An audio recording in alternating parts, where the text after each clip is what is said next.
झांसी की रानी उपन्यास वृंदावन लाल वर्मा जी के द्वारा लिखित यह उपन्यास का पार्ट 2 वीडियो है जो आपका हेलो साहित्य के द्वारा प्रस्तुत किया जा रहा है।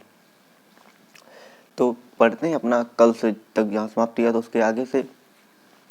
बाजीराव को सुनाते हुए मोरोपंत ने पूछा, तू नाना साहब को कैसे उठा लाई? मनु ने उत्तर दिया, कैसे भी नहीं, वह बैठ गए, मैं पीछे सवार हो गई, एक हाथ से लगाम पकड़ ली, दूसरे में नाना को थाम लिया। बस नाना को मुलायम बिछौने में लिटा दिया गया। तुरंत घाव को धोकर मरहम पट्टी कर दी गई।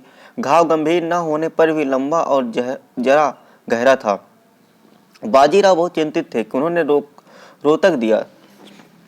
मोरोपंत को विश्वास था कि चोट भयप्रद नहीं है, तो भी वह सहानुभूति के कारण बाजीराव के साथ चिंताकुल हो रहे थे। जब मनुबाई यानी मनु का नाम पूरा मनुबाई और मोरोपंत उसी कोठी के एक भाग में जहां उनका निवास था अकेले हुए, मनु ने कहा, इतनी जरा सी चोट की ऐसी घबराहट और रोना पीटना? बेटी, चोट जरा सी नहीं, कितना रक्त बह गया है। आप लोग हमको जो पुराना इतिहास सुनाते हैं, यहाँ पे मनु कहती है कि आप लोग जो हमको पुराना इतिहास सुनाते हैं उसमें युद्ध क्या रेशम की डोरों और कपास की पैनियों से हुआ करते थे? नहीं मनु, यह तो बालक है, मुझसे बड़ा है। मनु कहती, बालक है, मानती हूँ बालक है, लेकिन मुझसे बड़ा है, मलखंब और कुश्ती करता है, बाला गुरु उसको शाबाशी देते हैं। अब मनु क्या इससे बड़ा था? मनु, अब वह समय नहीं रहा। मोरोपंत जी कहते हैं, मनु अब वह समय नहीं रहा। क्यों नहीं रहा काका? वही आकाश, वही पृथ्वी, वही सूर्य, वही चंद्रमा, वही नक्षत्र, सब वही है। फिर मोरोपंत जी कहते हैं, तू बहुत हट करती है, जब मैं सवाल करती हूँ तो आप इस प्रकार मेरा मुंह बंद करने लगते हैं। मैं ऐसे तो नहीं मानती, मुझको समझाइए अब क्या हो गया है।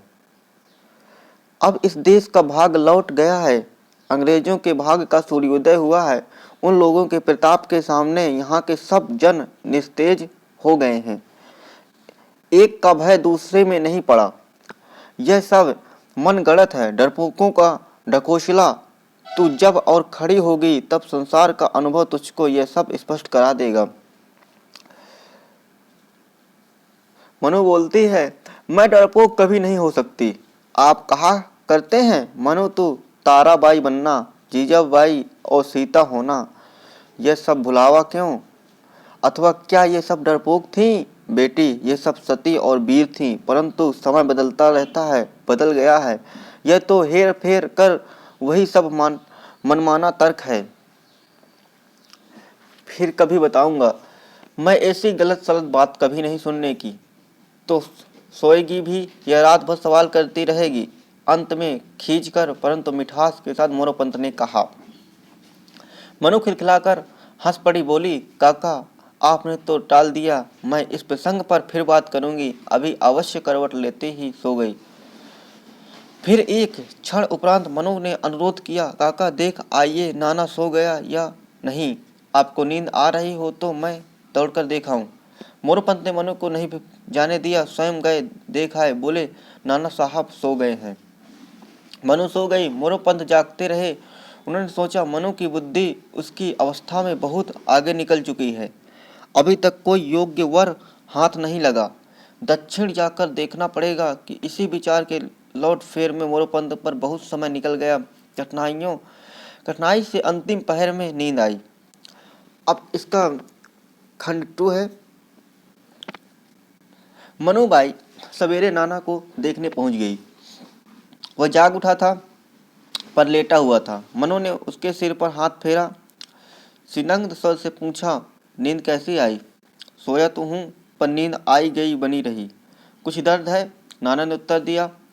मनु, वह दोपहर तक ठीक हो जाएगा। तीसरे पैर घूमने चलोगे ना? संध्या से पहले ही लौट आएंगे। नाना, सवारी की धमक से पीड़ा बढ़ने का डर है। मनु, आरंभ में कदाचित थोड़ी सी पीड़ा हो, परंतु शीघ्र उसको दाब लोगे और जब लौटोगे तो याद नहीं रहेगा कभी चोट लगी थी। नाना, यदि पीड़ा बढ़ गई तो? मनु ने कहा, तो सह लेना, फिर कभी गिरोगे तो चोट कमाए आसेगी। नाना, और यदि आज ही फिसल पड़ा तो? मनु, तो मैं तुमको फिर उठा लाऊंगी, चिंता मत करो। नाना, और जो तुम खुद गिर पड़ी तो? मनु, तब मैं फिर सवार हो जाऊंगी, किसी की सहायता नहीं लेनी पड़ेगी और घर आ जाऊंगी। नाना, मेरे बस का नहीं। मनु, लड्डू खाओगे? नाना, इच्छा नहीं। मनु, तब क्या इच्छा है? नाना, मुझे चुपचाप पड़ा रहने दो। मनु, कब तक? नाना, 3-4 दिन लगेंगे। 3-4 दिन लगेंगे, यानी 3-4 दिन और। मनु, किसने कहा? नाना, काका कहते हैं और वैद्य ने भी कहा था। मनु, वैद्य तो लोभवश कहता होगा, पर दादा क्यों कहते थे? नाना, उनसे ही पूछ लेना, मेरा सिर मत खाओ। मनु हंस पड़ी, फिर दाई ओर का ओर थोड़ा सा बिल्कुल जरा सा दबा कर बोली, तुम कहते थे बाजी प्रभु देश पांडे की कीर्ति से बढ़कर कीर्ति कमाऊंगा, तानाजी मालसरे को पछाड़ूंगा, स्वर्गवासी छत्रपति शिवाजी को अपने कृत्यों से फड़का दूंगा, श्रीमंत पंत प्रधान प्रथम बाजीराव को बराबरी करूंगा। इतने में वहां बाजीराव आ गए। मनु, इतनी तीक्ष्णता के साथ बोल रही हो कि बाजीराव ने उसका अंतिम वाक्य सुन लिया। बोले, तेरी चपलता ना जाने कब कम होगी, यह सब क्या बके जा रही है? मनु रंच मात्र भी नहीं दबी, बोली, इसको दादा आप बकना कहते हैं? आप ही हम लोगों को यह सब छुटपन से सुनाते आए हैं, उसी को दोहरा रही हूँ। अब आप इसे बकवाद समझने लगे हैं। यह क्यों दादा? बाजीराव ने कहा, बेटी, क्या आज उन बातों को स्मरण से जीवन को चलाने का समय रहा है? महाभारत की कथाएं सुनो और अपने पुरखों की बातें सुनो, अच्छी भली बनो, मन बहलाओ और जीवन में पवित्र सुख से सुखी बनो, नाना को चिढ़ाओ मत। मनु ने मुस्कुराकर ओठ जरा सा दबाया, थोड़ी सी त्योरी संकुचित की और बाजीराव से बिल्कुल पास आकर बोली, क्या हम लोगों को अब सोकर खाकर ही जीवन बिताना सिखाएंगे दादा? बाजीराव को हंसी आई, कुछ कहना ही चाहते थे कि मोरपंथ कहते हुए आ गए, नाना साहब को हाथी पर बैठकर थोड़ा सा घूम आने दीजिए, बाहर तैयार खड़ा है। बाजीराव ने प्रश्न किया, हाथी की सवारी में चोट को धमक तो नहीं लगेगी? मोरपंथ ने उत्तर दिया, नहीं, पलकिया में बहुत मुलायम गद्दी तकिए लगा दिए गए और हाथी बहुत धीमे चलाया जाएगा। मनु हाथी को देखने बाहर दौड़ गई। नाना निस्तार इत्यादि के लिए उठ गया। मनु ने हाथी पहले भी देखे थे, फिर भी वह इस हाथी को बार बार चारों ओर से घूम घूम कर देख रही थी। उसके डील डोल पर कभी मुस्कुरा रही थी तो कभी हंस रही थी। थोड़ी देर बाद बाजीराव नाना को लिए बाहर आए, साथ में छोटा लड़का भी था। मोरपंथ पीछे पीछे हाथी पर पहले नाना को बिठा दिया गया, फिर छोटे को। महावत ने हाथी को अंकुश छुआई, हाथी उठा। मनु ने मोरोपंत से कहा, काका मैं भी हाथी पर बैठूंगी। बाजीराव ने घुटनों से लिपट कर बोली, दादा मैं भी बैठूंगी। नाना हौदे में महावत के पास बैठा था। उसने महावत को अविलंब चलने का आदेश किया, मनु की ओर देखा भी नहीं। बाजीराव ने नाना से कहा, ले जाओ ना मनु को। नाना ने मुंह फेर लिया। तब बाजीराव ने दूसरे बालक से कहा, राव साहब मनु को लेते तो अच्छा होता। महावत कुछ टिटका तो नाना ने उसकी पसलियों अंगुली चुभाकर आगे बढ़ने की आज्ञा दी। वह नाना साहब और राव साहब दोनों लड़कों को लेकर चल दिया। मनु की आंखों में क्षोभ उतर आया। मोरोपंत का हाथ पकड़कर बोली, हाथी लौटाओ काका, मैं हाथी पर अवश्य बैठूंगी। बाजीराव को कोठी से चले गए। बाजीराव जब कोठी में चले गए तो मोरोपंत भी क्षोभ हुआ, परंतु उन्होंने उसको नियंत्रित करके कहा, वह चला गया बेटी।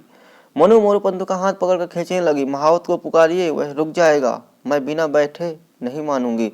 मोरोपंत का क्षोभ भड़का, उन्होंने उसका फिर दमन किया। मनु ने फिर हाथी पर बैठने का हठ किया। मोरोपंत ने क्रुद्ध स्वर में मनु को डांटा, तेरे भाग में हाथी नहीं लिखा है, क्यों बहस हट करती है?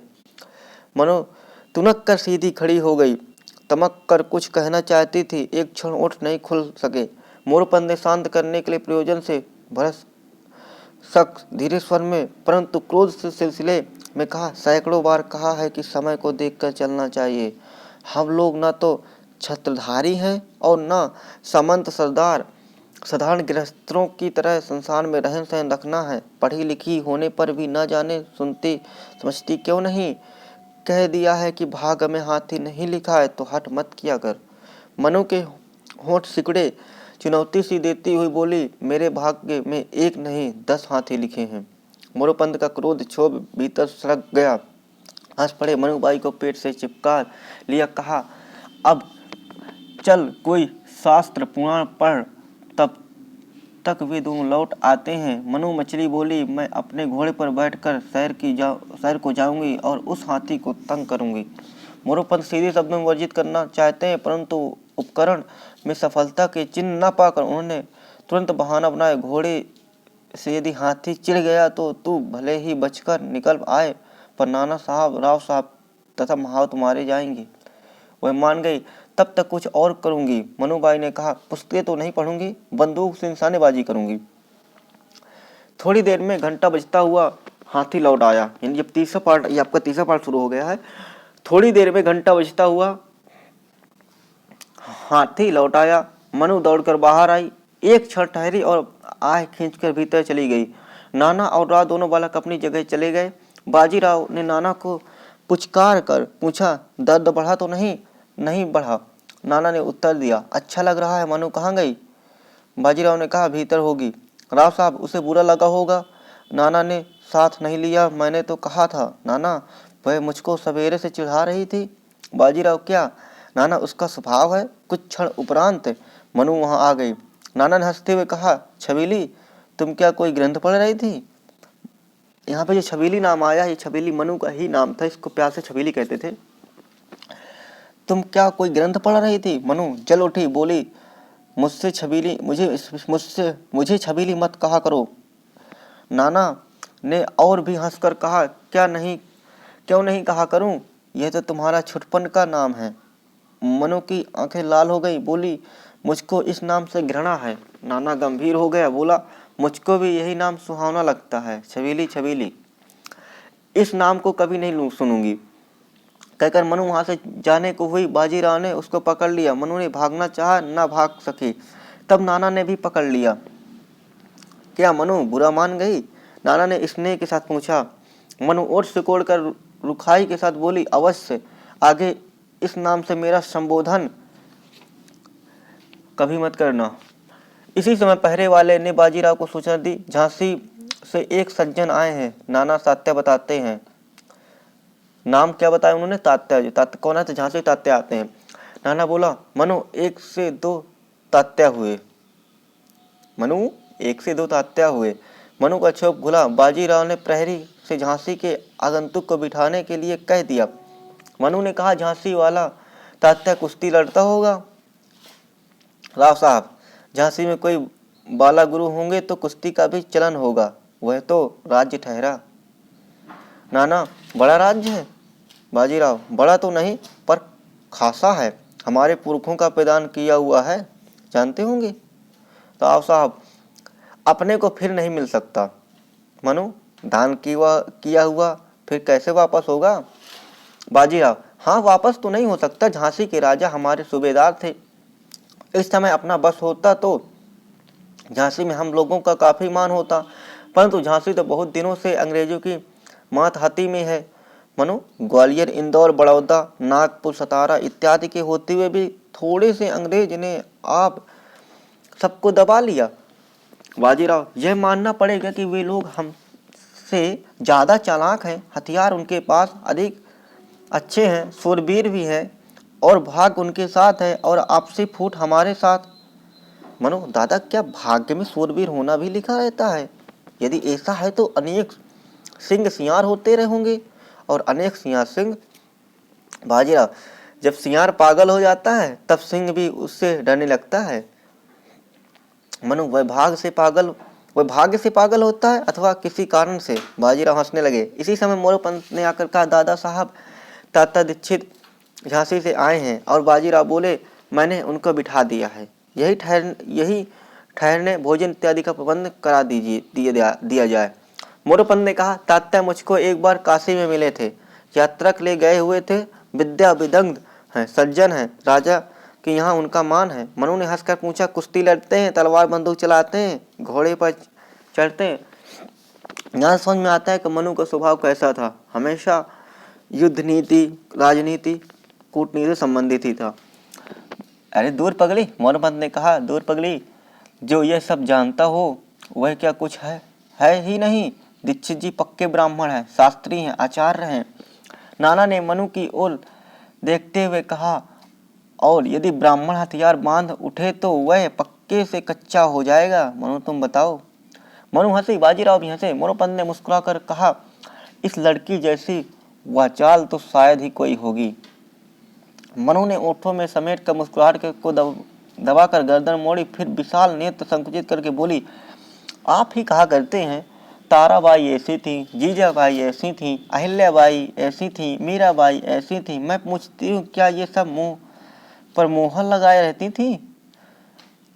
अब पढ़ेंगे इसके बाद चौथा खंड। आई होप आपको काफ़ी अच्छा लगा होगा। Thanks for watching.